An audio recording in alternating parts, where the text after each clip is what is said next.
We really need fiscal conservatism to come back. It's not happening in DC. Hopefully, with Elon Musk and Doge and Trump, they could turn some of that around, but I still think that's going to be an uphill battle with Congress. But across the states, we're seeing a lot of good evidence for reducing the size and scope of government. There are 14 states right now that are looking at either cutting their income taxes and ultimately getting it to zero. We have 8 current states without a personal income tax. We have about 14 more that could be pretty soon. That's nearly half. That's the direction we need to be going.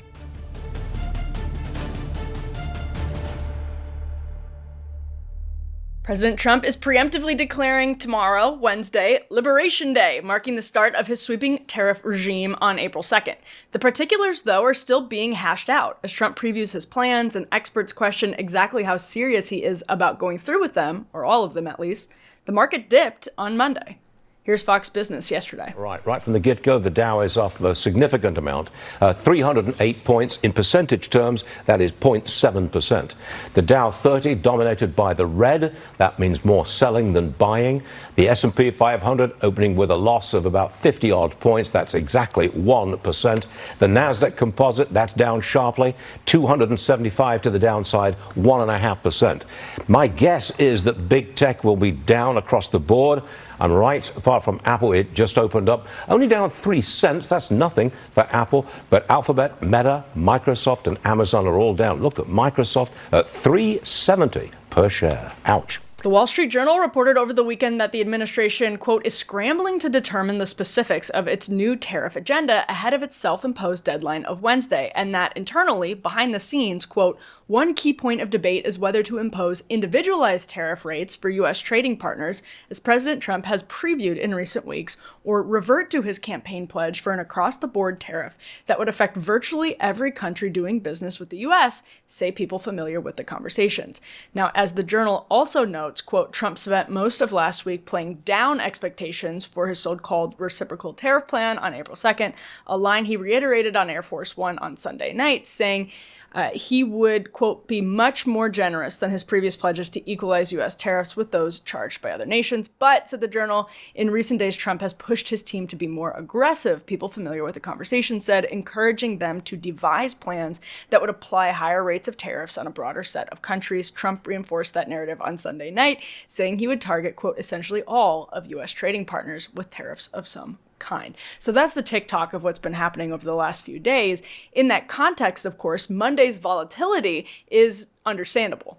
I noticed on Monday morning that Heritage Foundation President Kevin Roberts, who's been on this show, posted a thread in broad support of Trump's protectionism. Here's what Kevin Roberts posted on X, quote, President Trump is ending outdated trade policies that harm hardworking Americans. So now globalist elites are spitting mad that we are finally putting the interests of American workers, families, and communities over the pocketbooks of self-anointed, quote, citizens of the world. Vance Ginn, an economist who worked in the first Trump administration, replied to Kevin Roberts saying, quote, interesting, but these claims are outdated as we have plenty of evidence that these are flawed assumptions and failed policies. For another perspective, Michael Strain of the American Enterprise Institute argued in National Review that he's more, quote, serene about potential economic damage from the new tariffs, in part, quote, because the economy is quite strong and is well positioned to absorb the damage that is likely to come its way from Trump's tariffs. Now, Vance's reply to Roberts really piqued my interest. If you watch our show, and I've interviewed both of those guys, you know I tend to be more of a populist on this, and we recently hosted Chris Fenton for a good discussion from that more populist perspective. So I wanted to bring Vance on to make his case too, as market volatility has Washington anxious, and volatility from Washington has Wall Street anxious, the market's anxious, ahead of, quote, Liberation Day. So Vance Ginn is the president of Ginn Economic Consulting. He is the host of the Let People Prosper show and the former chief economist of the White House's Office of Management and Budget. You can find his Substack, X, YouTube, and more over at Vance Ginn. That's GINN.com. He joins us now. Vance, thank you so much for being here. Hey, thanks for having me. Have you noticed prices creeping up? I know you've noticed prices creeping up. Groceries, gas, everything's costing more. Tariffs are kicking in, markets are all over the place, and people are wondering, is your retirement built to handle this? Well, that's exactly why we've partnered with Augusta Precious Metals, because when the economy shifts, smart investors look for ways to protect what they've built, and historically gold has done just that. holding its value through inflation, recessions, and even financial crises. A gold IRA lets you own real physical gold inside your retirement account. More investors, especially those with at least $50,000 in retirement savings, are turning to this as a way to hedge against uncertainty. If you're curious about how it works, Augusta Precious Metals put together a free guide that breaks it all down. How gold IRAs work, why they're in demand, and whether they make sense for you. No cost, no catch, just information you can use. Click the link in the description and grab your copy today. So Liberation Day is almost upon us, and the markets are reacting sort of with the predictable unpredictability, or with their very predictable reactions to this unpredictability. And Vance, you actually were in the first Trump White House. You're over at the Office of Management and Budget, so you know some of the people who are involved in these high-level discussions. And I'm curious if you have a prediction right now as to what might happen on Wednesday, because even people close to Donald Trump seem to not know where he's ultimately going to land. And to me, that seems like his intentional strategy, but I'm curious what you make of it.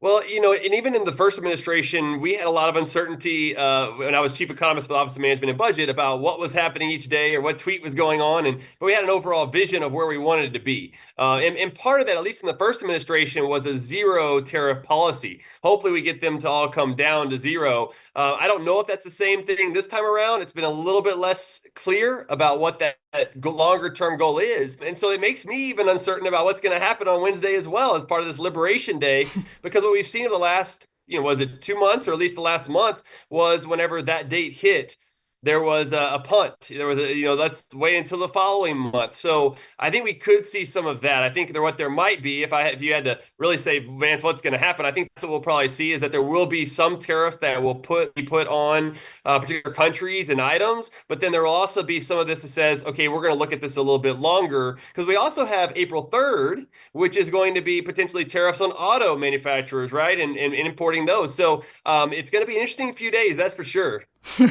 Okay, so then you're coming from an anti-protectionist standpoint broadly, and what's your response to the argument that this is a necessary correction for American workers? It brings back American manufacturing, just the sort of typical argument that you might hear from Kevin Roberts, president of the Heritage Foundation, who you were going back and forth with on X recently, or Scott Bessent, defenders of these policies. What's your response to that?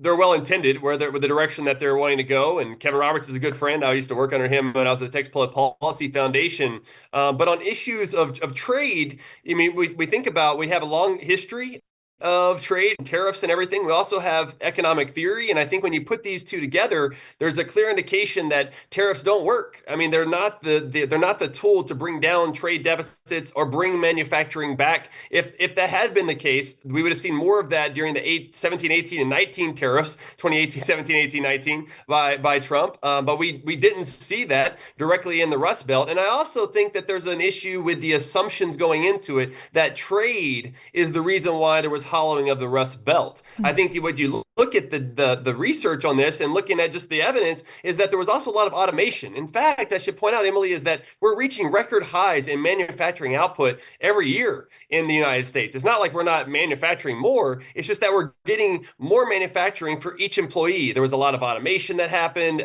There's AI that's being used nowadays, and a whole bunch of other things that have meant that we don't need as many employees in those businesses or in those houses thinking about making manufacturing items compared to what there used to be. So I don't think we're going to get the employment that's going to come back. We may see a little bit more manufacturing here and there, but ultimately the assumptions are flawed in my view, and therefore the policy of protectionism is heading us in the wrong direction from actually dealing with the problems that created this environment to have less manufacturing workers over time. And I think that has to do with too much government to begin with.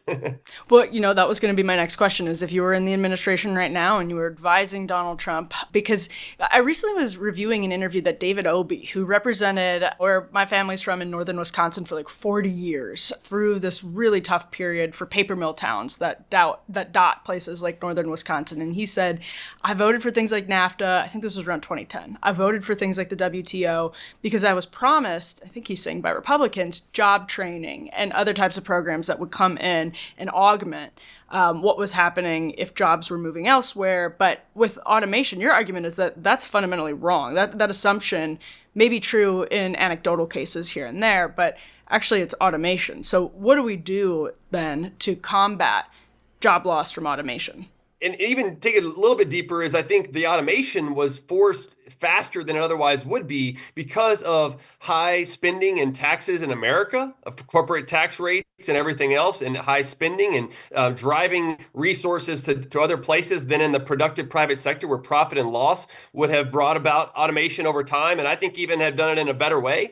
But also looking at the state policies. In the Rust Belt, you had high taxes and high spending, high union density, and paying union dues that were against the worker if you look at that over time. And so for me, that was what was driving a lot of business and manufacturing in particular out of the Rust Belt. And a lot of them actually went to the Sun Belt in places like Texas, where I live. And then some, of course, did go to China and other countries as well. But I think we oftentimes need to look internally about what our domestic policy is before we start looking elsewhere. And so that's a big issue I have. And as far as like automation goes, there's always going to be some sort of transition. I think it's important for us to admit that there are costs to these sort of transactions or transitions, I should say, over time, and that some people will be hit harder than others. But understanding that doesn't necessarily mean that there should be a government program. I think a lot of this should be done out of the productive private sector and allowing for job training, apprenticeships, and other things where when you have the government try to come in and solve a problem that what I believe they created, you have a lot more big government ideas that make the situation worse in the short run and the long run.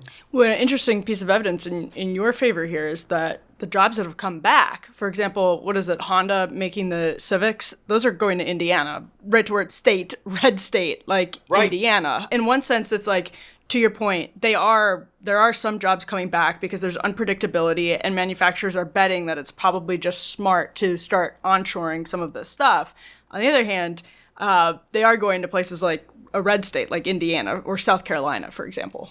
Yes, exactly. And so what I've been trying to go across the country and proselytize, if you will, is like we really need fiscal conservatism to come back. It's not happening in DC. Hopefully with Elon Musk and Doge and Trump, they could turn some of that around. But I still think that's going to be an uphill battle with Congress. But across the states, we're seeing a lot of good evidence for reducing the size and scope of government. There are 14 states right now that are looking at either cutting their income taxes and ultimately getting it to zero. We have 8 current states without a personal income tax. We have about 14 more that could be pretty soon. That's nearly half. I think that's the direction we need to be going, is getting government out of the way instead of imposing more government through tariffs and raising taxes on Americans. And one point that I like to make on this is that there's this America First push. And I get that, and I'm an American, and I'm and everything, and so I want that for Americans. But I also am concerned that raising taxes on Americans through tariffs is not putting Americans first, it's putting them last. Why would you raise taxes on the people you're trying to help? And instead, I think more of these pro-growth policies that I mentioned would be much more America first than raising taxes on Americans on what they like to import. I have a question from the sort of Bernie left. I'm quoting the Wall Street Journal here, where it says, Americans' frustration with the cost of living helped send Trump to the White House. Automakers and parts manufacturers can absorb some of the added costs, but not all, and they are likely to pass some increases on to consumers. On average, vehicle prices could rise 11% to 12% to offset duties, Morgan Stanley analysts wrote in a recent note. And I could imagine Bernie Sanders picking that up and saying, well, they can absorb some of those added costs, but this is about the sort of corporate culture in general, where you have 1,000% growth in CEO wages since I think like the 70s, and 74% growth in worker wages. So if CEOs paid themselves less, they could pay workers more. They could afford the higher costs of labor in pro-union states, et cetera. What would you make of that argument, Vance? There's certainly concerns about some of these big businesses that are moving us towards ESG, DEI, and some of the things that are going on. But ultimately, I believe that businesses will do what's in their best interest, and that should be based on their shareholders, their workers, and so forth. And if government gets more in the way of what that profitability decisions are by the businesses, the worse off that those businesses and therefore the workers are going to be as well. And so I think by trying to put so much emphasis on the managers, the owners, and the increasing what someone consider income inequality to be a bad thing over time can actually actually indicate more reward, success, reward. The more that we break that sort of thing up and have government choosing winners and losers, we've seen that that just does not work. And that's another reason why I'm concerned with this protectionist sort of measurements is that, I mean, look, we can go back to the mercantilism and everything else that says that we should be exporting as much as possible so that way we bring in gold or whatever the resources are, but there's still a reason for us to be exporting and having trade with other people, and no matter where they're at. And this is one thing that I'm concerned about too, Emily, going back into the managers or whoever you want to start blaming, is we need to treat people like people again. My whole mantra is let people prosper. That's not just Americans. That's people. I believe we're all created in the image of God across the globe. And too often when we only look internally and start picking out, okay, who's making more or not, we're not looking at improving the livelihood of people across not only America, but across the globe. And that's what trade is able to do. Are there targeted tariffs that you think? I mean, basically every administration ever has had some targeted protectionism for national security purposes, for example. So, I mean, bringing back manufacturing of military equipment, for example, we already do a lot of it here, but COVID was a wake-up call for people with pharmaceuticals and that type of thing. Are there targeted tariffs you think would make sense, or that you would hope Trump would focus on? What do you make of that dynamic? Yeah, I mean, it's a great question, and I think it's something that needs to be looked at, especially when you're thinking about national security threats and everything else. But from my perspective, it would be better to still look internally to reducing those costs of doing business, to reducing government spending, and to really help out with national security threats like with China, is instead of imposing tariffs on Americans for things that we import from China, and then they're unlikely to change any of their trade practices, just like they didn't do during 2017, 18, and 19. I don't believe they're going to do it again. They're a communist country that doesn't care necessarily about their people to get reelected. They just want power. And in fact, it could embolden them to put more trade protection and other things on our products that we could sell to them instead of having them reduce their tariffs and their trade barriers. So what I would suggest instead is for us to find ways to have more free trade agreements with our allies in the East Asia Pacific and others. This is why I was a huge fan of the Trans-Pacific Partnership about a decade ago. I don't know that the Obama administration negotiated very well, probably not. But what I would like to see is Trump, right? If Trump is a great negotiator and deal maker, why not go in and renegotiate at least some of those individuals' countries? And that will put more pressure on China, because now it's not just America that's creating these different types of trade practices, but it's others that they also trade with. That will put a lot more pressure on China than any one tariff would do. And how worried are you about the market's reaction to Trump's unpredictability here? There are, analysts on the populist right and left who will say the market is the market. It is not the same thing as the fiscal health of the average American, and we spend too much time focusing on market growth and not focusing on the bottom line for average Americans, many of whom are not invested. I think it's like 6 in 10 Americans have stocks. So how do you see that in the context of this current instability in the markets? It's been interesting this time around, Emily, is where we've seen President Trump admit that there's going to be some short-term costs. I don't remember him ever doing that before until this year. I think he said it at the congressional and what's it called, the address that he made to Congress, and then he's mentioned a couple times after that. And so I think he's at least acknowledging, and I think that's a big part of this, acknowledging that there's going to be a cost to this, what's going on. And now you're seeing the markets take a huge hit just since he became president. I think we've had 1 week up since then, and this off again, on again with the trade and with tariffs in particular as being a discussion is leading to a lot of uncertainty. And one thing that businesses in the profit and loss system do not want is more uncertainty. And we already have the uncertainty of the Trump tax cuts expiring at the end of this year. That's really what I would wish that they focused on more. This idea of talking so much about tariffs and trade at the very beginning of the administration is taking out the livelihood or the air out of the room of what is being talked about, which I would hope would be more about what Doge is doing of cutting fraud, waste, and abuse and making the Trump tax cuts permanent.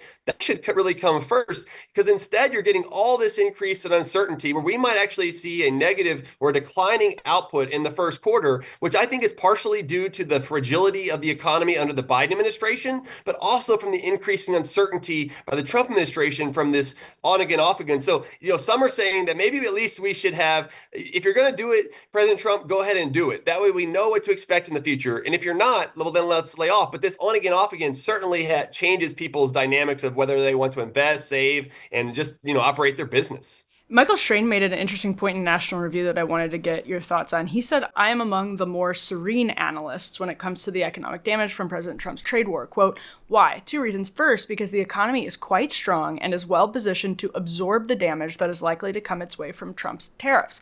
Employers are adding jobs each month at a healthy pace. The number of layoffs each month and the number of new claims for unemployment benefits each week are not trending up, and the unemployment rate is low. Household balance sheets are strong, as is consumer spending. On the inflation front, the biggest risk is a reacceleration, indicating that overall demand for goods and services is relatively robust. And Mike's second point was that he thinks the political incentives will shift against protectionism and will do some of the work or will nudge Trump in a direction that he would prefer. But on that first point, the economy is quite strong and well positioned to absorb the damage that is likely to come its way. Do you agree with that, Vance? I'm curious what your take is. I know the headlines like to indicate that there's a strong economy, but I've been looking at this for years now, or saying this for years, that we still have a propped up economy, that asset prices were reaching record highs, whether it's in housing or the stock market and other places. And a lot of that was driven because of the handouts from the federal government for a number of years, the unemployment benefit plus. So a lot of people saved that money for a number of years, so it made things look good. And then you had the Federal Reserve come in and print a lot of money, they increased their balance sheet. The Federal Reserve did from $4 trillion to $9 trillion.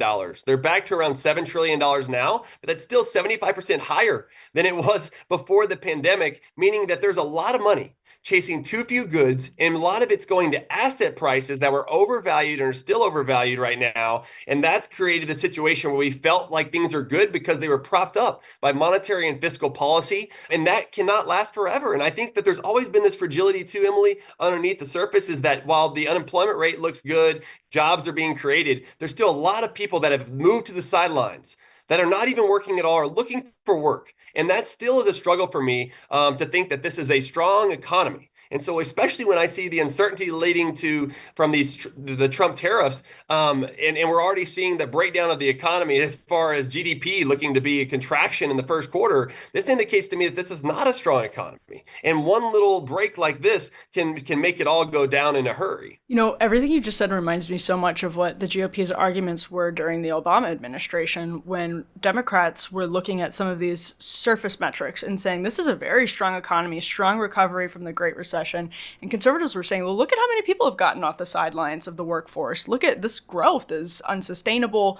It almost feels like you're making a case that never changed. That hasn't changed much over the last 10-ish years. Yeah, that's my view. The labor force participation rate, it was coming up during the Trump years. I will say the Trump tax cuts were a big part of that, along with the deregulation that was done. And even when we were modeling this at OMB, my position, we were showing that, the protectionism, the tariffs, the trade wars were a drag on economic activity, but you had all these other pro-growth policies that were contributing to higher growth, with the highest median household income in real terms, inflation adjusted terms, on record in 2019. So I think that was a break from what you saw in the Obama years versus the Biden years. But in general, Emily, I think that's right, is that there's still too many people on the sidelines. When you look at males in the employment, a lot of them are still sitting on the sidelines as well. And so when you look at all these things, I'm thinking about what's the one thing that we want more control in people's lives. That's from individuals and from families. And what I've seen is that too much government is breaking down the family. And so, I probably agree with Kevin Roberts, my good friend, on many things. It's just on this trade issue, and then that being that we do have a breakdown of the family, that we do have too much government. But I believe that the protectionism is heading us in the wrong direction compared to where we otherwise would be. And one thing I would say there, I don't want to go too long, is that not only are the assumptions wrong, that in my view, that the trade was what led to the hollowing out of the Rust Belt, but I also think that the economic insights that we should learn from what tariffs do are being missed or avoided. There's a reason why, going back to the 20th century and even the 19th century, we had mostly tariffs, right? No income tax or anything else. We also spent a lot less of GDP. It was only about 3% of GDP. Now it's 26% of GDP. That's a major problem that's going back to government spending, not just on the taxes that are being imposed. That is a great point. It's a total apples to oranges situation. Last question, Vance, and I don't want to mischaracterize what Scott Bessent and others have said, but to your point about how the economy looks like it's propped up and it's more fragile than people realize, that is sort of an argument that we've heard from protectionists over the last couple of months, is that, in fact, what may be happening here is the popping of a bubble that has something to do with AI, that has something to do with untenable geopolitics, and this is just a necessary course correction. What do you make of that argument? Well, I think that's probably a better argument than some of the other ones that I've heard, to be honest with you. I think that there's some truth to that, or there could be more truth to that than some of the other ideas that are out there. What I would say, though, is that, is this self-imposed? Is this a self-imposed popping? If you're leading up to it, you usually want the market to correct that. But if you're pushing government to put its thumb on the scale of a direction to try to pop it, you usually lead to other things that end up being a bad outcome overall. So where those resources go? How will they be based on profit and loss, or based on direction by government? And what I'm seeing right now is that if you have tariffs that are on again, off again, you have some of them on some goods and not on other goods, and you have some on countries and not countries, then that can lead to a lot of other picking winners and losers. But with that said, you could say, well, what about a flat, right? Like just a 20% tariff on everything. I also think that would be a bad idea. I think that would also contribute to a lot of other problems, because, there are a lot of allies that we have out there. And just because they have a tariff on us, which, remember, is a tax on their people, not on our people, then it means that we're getting cheaper goods or a better quality good, or we would not be trading with them. America does not trade with any other country. Americans trade with others in that country, just like we trade with the Chinese or the Mexicans. Now, some of that could be a problem politically, because the Chinese Communist Party take a lot of those profitability directly from those businesses. But we got to remember that this is mutually beneficial exchanges across the economy. And let's not be raising taxes, because I don't think that leads to America first. That's America last sort of policy. Vance Ginn, thank you so much for coming on the show and making this case. I really appreciate it. Thank you so much. Thank you so much for tuning in. Make sure to subscribe on YouTube, wherever you download your podcasts, and over at undercurrents.tv for the full premium experience of the show. You get a newsletter from me every Friday. You get paywalled premium episodes of the show and an email address to talk back and forth with us directly. So join us in the Undercurrents community over at undercurrents.tv. I thought Vance's perspective was really interesting and worth hashing out here, and I appreciate him so much for coming on. You can find more from Vance at vanceginn.com. He's doing a lot of work pushing back on takes like the ones that we talked about. And if you're interested in those, vanceginn.com is where you can go. Thank you so much for tuning in. I'm headed to Wisconsin because there's an election in Wisconsin today. I'm also debating Charles Cook of National Review, but I'm going to be on the ground talking to folks, and we'll be covering the Florida special election in Mike Waltz's district as well. So lots to come on tomorrow's show. Thank you for tuning in. We'll be back with more Undercurrents soon.